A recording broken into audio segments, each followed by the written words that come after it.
Now, probably some of you are going to say, oh, 12 foot. I never fish with 12 foot. With two lads here, we're on the tees this summer, Julian and Mark. I think at least one of them ended up fishing with a 12 foot leader without realising it, when either me or Stuart changed his leader and he still thought he was fishing with a 9 foot leader. The difference fishing with a 12 foot leader, it can make a great difference. 9 foot's very short. Don't get us wrong, if it's a really windy day and it's blown downstream like it maybe is today, shorten it back to 9 foot. But you get your tapered leader, and mine's just blood knotted onto the end of a minicon loop on the end of the fly line. In the little bags are two of these loops. When you buy a fly line nowadays, it's got a welded loop on that will drop to bits, and they're a little bit heavy. In the middle of some of the welded loops are really just your fly line bent over and welded like that. It's just welded back on itself, so it's like having a 6-weight bit of line for 2 inches at the end of your line. And people will go back to tackle shop and say me loop's broken. A lot of us just cut them off anyway. How do you put the loop on? The little loops in there, feed that onto the end of it, that's hollow, feed it in as far as it'll go, just hold that, slide it up like that until that is just slightly past that little bit there, like that. Heat it a little bit with a lighter if you want, it isn't vital, that bit. And then just put a little wee bit of super glue on there, and that'll last you quite a while. Just to be on the safe side, you have another loop, put it in a little plastic bag in your waistcoat, put a little bit of a one-shot super glue that you just get from paper shop or news agents, supermarket, anywhere, the little wee ones. Put it in a plastic bag in case it leaks, it doesn't go all over your waistcoat. Then if that busts or comes off or does anything, you just glue another one on. Or at worst, if you get hanked up a tree and pull like mad and you actually snap your fly line, which I've seen some people do. But that's the easy answer and the quick answer. And then just feed both ends through 3 times. I hope it does it with this thick line, but it's better to see. It's so much simpler than a blood. Yeah, it doesn't neck itself. So put plenty of moisture on it, tighten it up straight, and that's that. Now if you end up sea trout fishing or wet fly fishing, you just make your leader up the same way. And could you use a dropper on that? Yeah, that's it. You get a longer tail. That's the dropper. Never use if that's the tapered rod end, never use the end that points towards that. Never use that end. Right, it'll snap it off. Yeah. So the one that necks itself. If you use that necks itself and snaps. So you just trim that off.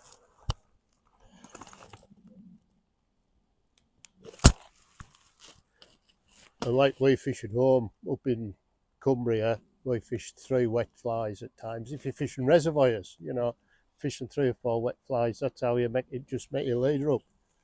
The downward one, if you're on a lake, that will be longer. But if you just want to fish, there's your dropper. If you're not wanting as a dropper, there's them knots will be a bit tighter, but there's your main leader and there's your tippet material. You're probably a lot of you used to that. This is a brush one. They're just different. Some come with brushes, some don't. Some you just put your fly in and give it a good shake. This, and you brush it onto the hackles and that.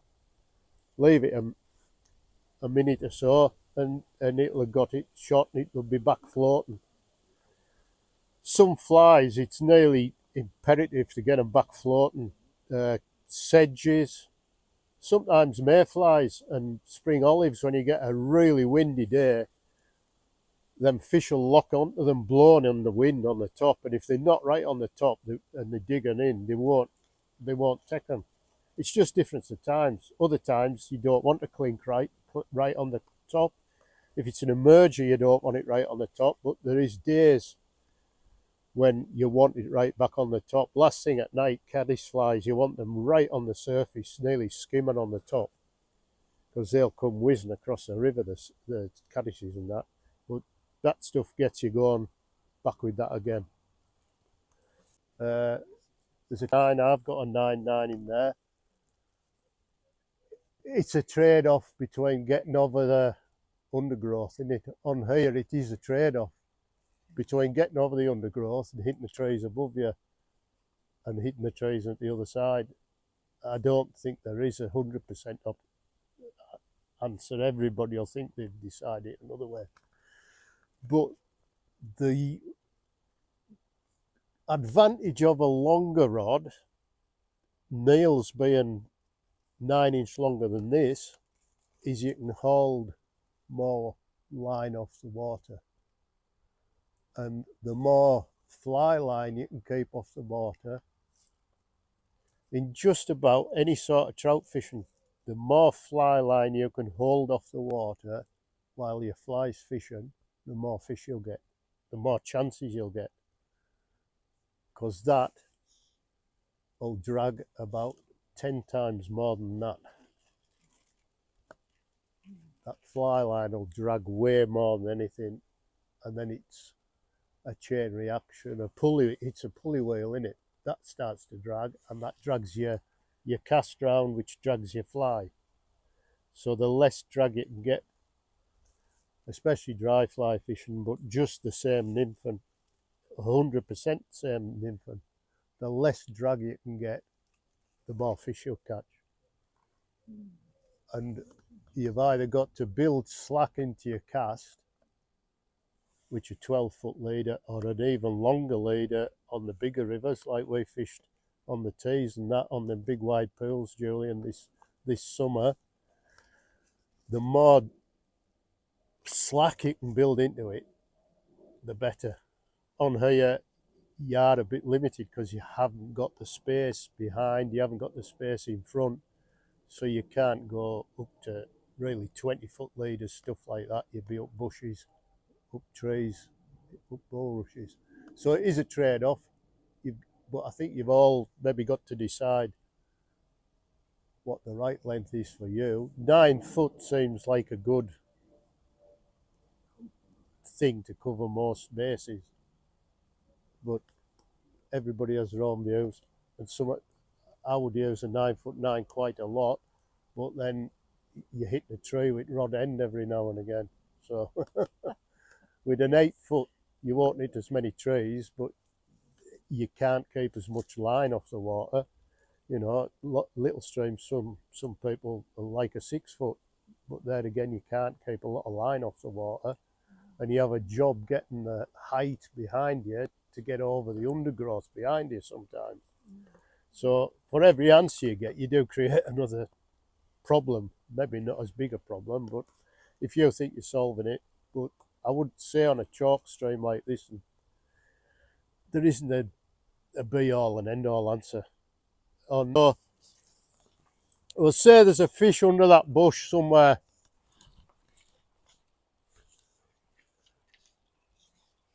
Probably the worst angle you can catch that fish is like that. Everything's in a straight line. That's coming back at you in a straight line. You've got to cast above the fish, but your fly line is going to drift over that fish. As we were speaking before, if you get an angle like that,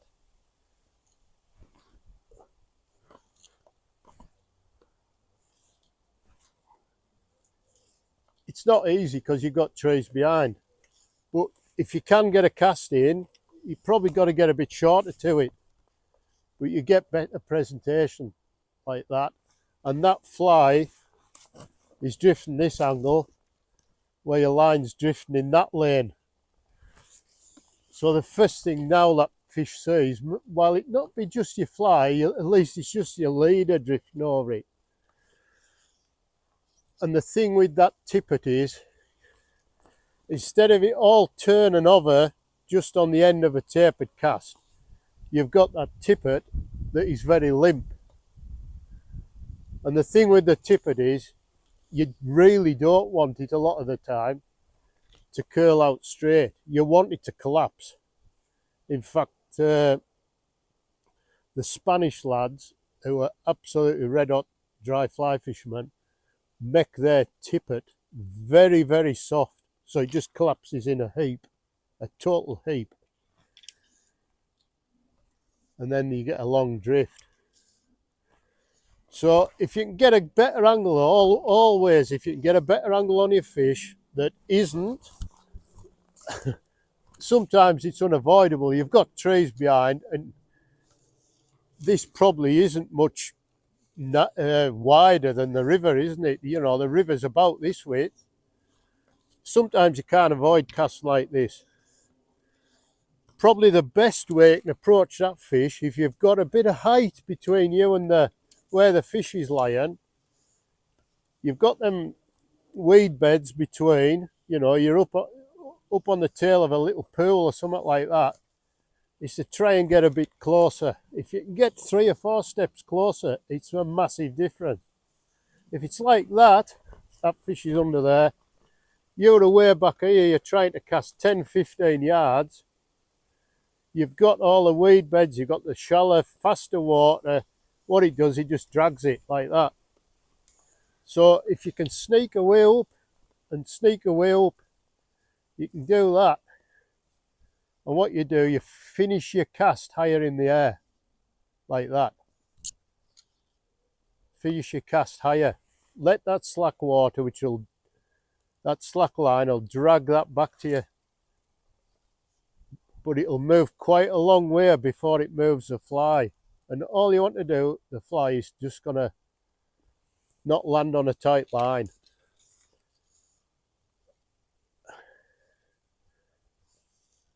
From below, stop it up. Imagine the river is 3 or 4 foot higher than it actually is. Let it finish in midair, just float down, and that leader will end on the water, all higgledy-piggledy. Another thing you can do is, last minute, just turn your wrist and it'll throw your line out to the either right or the left. If you throw that out, and it won't land straight then, so that's, just throw that across. You just turn it away. Anything you can do to get your line out of the line of out of a straight line. Even better, I know, as we were saying before, you don't often get an upstream wind here, and if it is, it's the wrong way. It'll be coming from the east, so it's quite cold.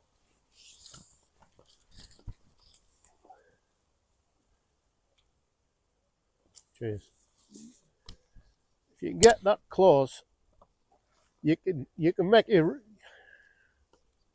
9-foot rod into a 12-foot rod. Dead easy. You've got 3 foot of arm. You just hold your rod like that.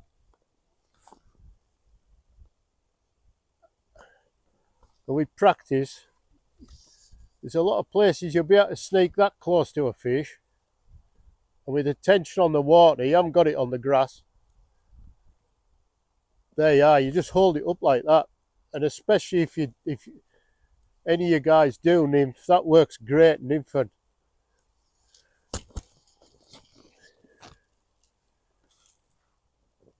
And you can fish up like that sometimes, just like that. You don't know that. You can, we say at times, just put that hand in your pocket. You don't need that hand. You fish, that fish is there. You just keep, you've got your same line. If you're not shooting line, you can get close enough. You're going to cover that fish every time because you've got the right amount of line out now.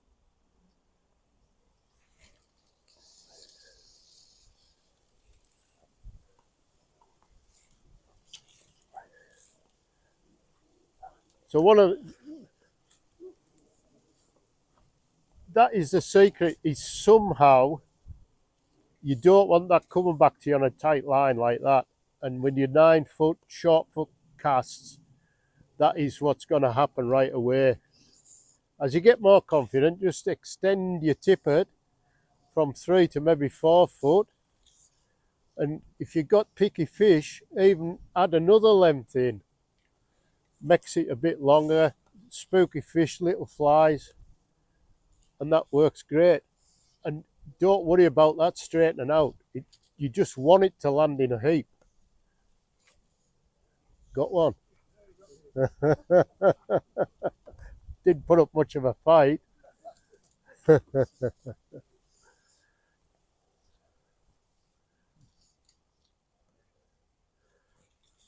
Nowadays, these rods, you can go down to 0.10, which is might be 2.75 pound, 2.5 pound. These are three and 4 weight rods, but once you get up to 3 weights, you've got plenty of cushion to pay. You'll even play these bigger fish you guys have in here. Once you hook them, you just lift up, you hold of them fish then, and you'll fight them on 3 pound line. And a lot of days that does make the difference between getting them and not. The line, there's no degreaser in there, or mud as some of you will call it. That's because personally I just use mud off the riverbank. Sometimes if you use the pre-made stuff, some of the lads that are really into scientific stuff like Andrew Dixon, Stuart Crofts, they have microscopes and that, and they'll actually looked at the tippet material when you put the mud on, the pre-made stuff, the grey stuff in the little tubs, and it can actually stick to your line. So it's all right having it on, but once you've degreased, which is really what you're doing, you're getting shot of any grease off your hands that has gone onto the line, the mud actually sticks to your line and it makes the line a lot more visible on the water. So as good as anything is just to get a bit of mud off the banking, degrease your line before you start, just give it a good rub down, and then that should make the tippet material sink. But to be honest with you, if you get down to 1.2 and 0.10, it isn't always vital for it to sink. If you get down to 1.0, you can't make it sink. It's too thin to make it sink. It's not heavy enough to cut through the water. And 0.10, they seem very forgiving with that. They'll still take your fly when it's floating on the top, when the line's floating on the top. And quite often they will with 0.12. This, in the bags, it's 1.14. So if you want to fish little wee olives and stuff like that, little 18s, 16s, you might have to get a length of a spool of 0.12. Don't worry too much about the make, as long as it's clear, just decent copolymer. I don't know about Neil, I don't know about some of you guys here. I'm not particularly fond of fluorocarbon in smaller sizes. I would use it for reservoir fishing for rainbows and that. But once you get down below 4 pound, I just don't think it's got the stretch. If you get a sharp take, sharp bang on your rod, and it can snap. Yeah, I think copolymer or even ordinary nylon in thinner things has a lot more cushion in it and helps you fight the fish better. me, you and Mark, between the three of us, I don't think any of them was as far away as I am from you now, and most of them were probably closer, weren't they, Mark? You just take your time, try and get. If they're lying on them shallow waters, it is hard. But I would have said probably that distance is as 90% of the time where we're at now. And that gives you the option of stopping it, kicking it back. That's going to float twice as far as if you cast like that on a tight line. Like that, everything's tight. That's just going to come back tight. I'd normally go on the river now, but with the wool, it's blown that hard downstream, it'll be hard to show it. But yeah, just try and get it slack. Drift it through. Nails the fish. That's drifting through. Just another thing, always let it get way past your fish before you recast. I had a guy out last week and Neil's foot's the fish. He was casting like that at Neil's foot when he should have been up there.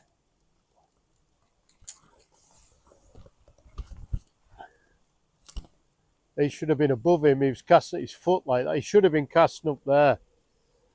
And then it was getting to there. He's casting at Neil's foot. That's the fish. He's casting, letting it get to there and recasting.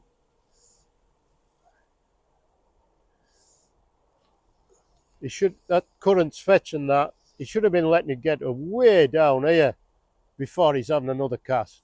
And then picking it off very delicate. Don't cast it back over that fish like that. Dry your fly away across there and then cast it. Like that. You've got to dry it. Don't cast over the top of the fish you're fishing for when you're false casting, because that's going to spray water all over that fish, probably put it down. Especially like them fish were last night. A couple of them fish right up on the top. He was right up on the top feeding. Just a little thing. It was one fish we got. It was feeding in sequence. Watch your fish, see what it's doing. One of the fish last night was taking 3 flies. He bollocked us once. Sorry, ladies. He chastised me once. He says it's only taken 2. But it was taking 3 flies, stopping. If you cast then, it's not going to take your fly. There's natural flies coming over. Watch it. Watch what the fish is doing. That fish was taking 3 flies, stopping, only for about 20 seconds, and then coming up. So you let it take the first and then you cast, because that's looking for the second one then. And that was one we got. But when we noticed it, if you cast when that fish isn't feeding, or it's maybe gone somewhere else, you're just wasting your time. Also, just another thing, people will think there's 2 or 3 fish in front of them at times. There isn't, there's one fish. Fish can move a long way, especially on Neil's River on the Tweed. Them fish can range way across, and one fish can cover a lot of ground, especially when there's a really sparse hatch of fly. If it's a heavy hatch, they'll be up. But if there's a sparse hatch, they'll range about looking for fly, and then you've got to work out where he's going. I had a fish on the Eden this year. The main current here, it was fishing like this bit, a slack bit up the edge, and it was clear. I could see the fish. He was going probably up 30 yards, picking flies. Then he must have been coming back down the main river because I couldn't see him coming. Then he'd come back in at the bottom again, work his way up again. So if you were casting when that fish is away up there, you're just wasting your time. You're casting nothing.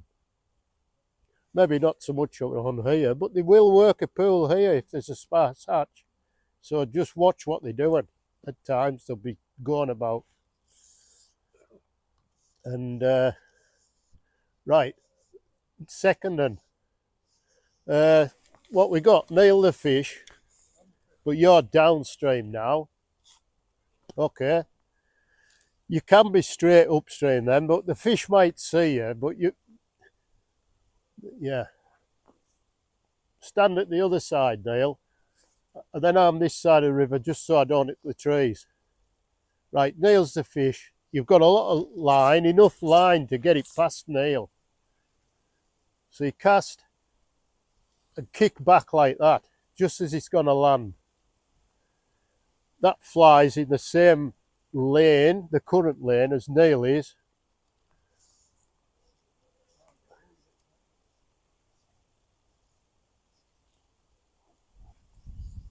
That wasn't it, Neil. Kick back.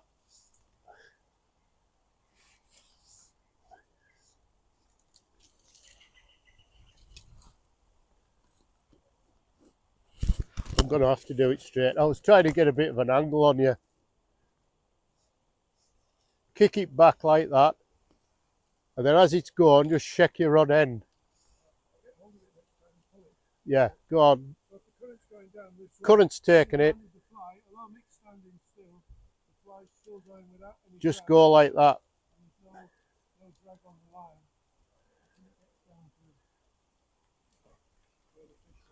If that's Neil, let it get way, way below Neil.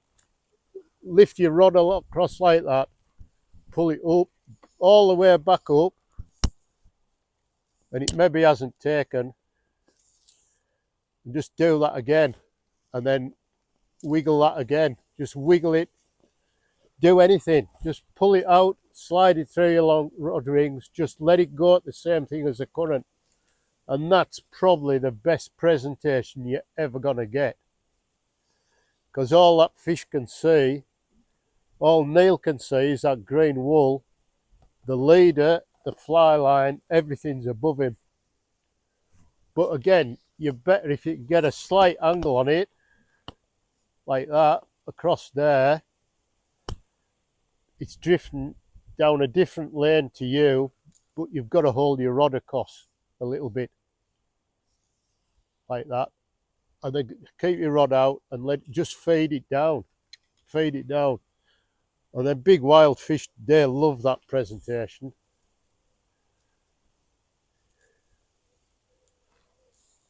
Yep. That's brilliant. And it works itself, you know. They do work themselves. The worst people that you get when they're learning, and I'm not putting you guys in this thing, is the fella that wants to use brute force to cast. And they're terrible. And sometimes as it's going wrong, they think the more power I'm going to give it, but it doesn't. It just makes it worse and worse and worse. And you're better casting a lot shorter. Just fishing like that. You fish away really delicately like that and just work everything out. So that's basically it. Just go and enjoy your fishing, guys. And that's it.